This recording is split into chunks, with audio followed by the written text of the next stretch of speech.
I feel like a lot of people want to have a conversation, but then they're always in a rush. And by people being at a place for a short amount of time, you realize that they don't really have time to even have a conversation. So that's why they always feel the need to actually rush it. And I wanted to add, by having a great conversation is by knowing the person that you're talking to.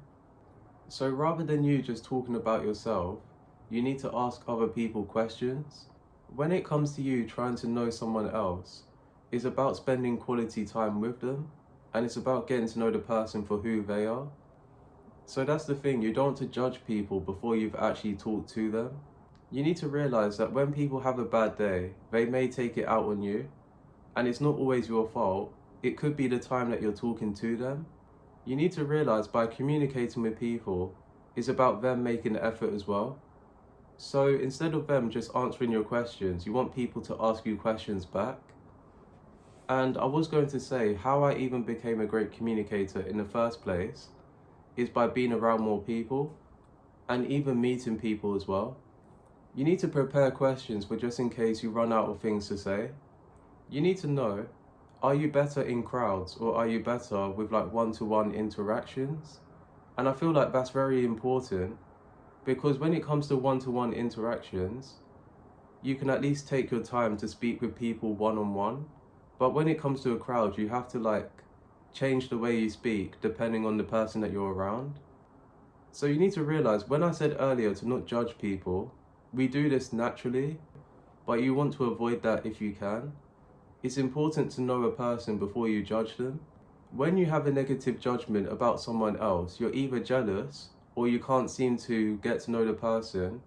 And then as well, when you judge someone negatively, you fail to see the positives of that person. And I feel like when you're becoming a great communicator, you have to realize it takes a lot of time because you have to realize you have to talk slowly so that you can hear what you're saying, and you talk slowly so that people can take in what you're saying. And when it comes to communication, it's about your body language, it's about giving people eye contact. And the thing is, you can at least like move around. And when you're moving around, you're not like just sitting there by being stiff. And by sitting in one spot and you're not able to move, it just makes it hard for you to like be comfortable. Because you can be comfortable with the people that you are around. And even if you're not, you can just exit the situation. You want to be able to give people eye contact, but you don't want to be staring at them. And I feel like you need to become more relaxed, because if you can't make yourself comfortable, no one else can really do that for you. And if you're not comfortable around someone, you have to ask, why is that? Is it because you don't trust them? Is it because you're not used to being around people? And that was me at one point as well. I feel like that when you can address people by their name, it just makes it more personal. And it gives other people the impression that you actually care about what they have to say and you care about them. Because when you're trying to communicate with people, it's about getting to know them more. And I will keep saying this in this video because you're trying to get to know people more and other people should try and get to know you more. And then also as well, you don't want to become too formal. So that's why as well, you need to make sure that you watch podcasts so that you can see how people interact one-on-one. But if you want to see how people interact in a crowd, you need to be in a crowd as well. When you step outside, you need to make sure that you're looking good because there's always a camera watching and there's always someone watching. And when you're outside, you see people walking past. I want to continue this video based on what I said earlier. So you know when I said that people talk about slang, that they're always like, what's up? They always say, hey bro. They don't really address people by their name. And I feel like when you address people by their name, rather than just saying, hey bro, or what's up, people start to want to have a conversation with you more. And by calling people by their name, they start to remember you. And even if someone's name is really long, you can call them by a nickname. I wanted to say, to become comfortable outside, you need to go by yourself as well, because you won't always have someone with you. When you're outside, and especially when you're lost, it forces you to talk to other people.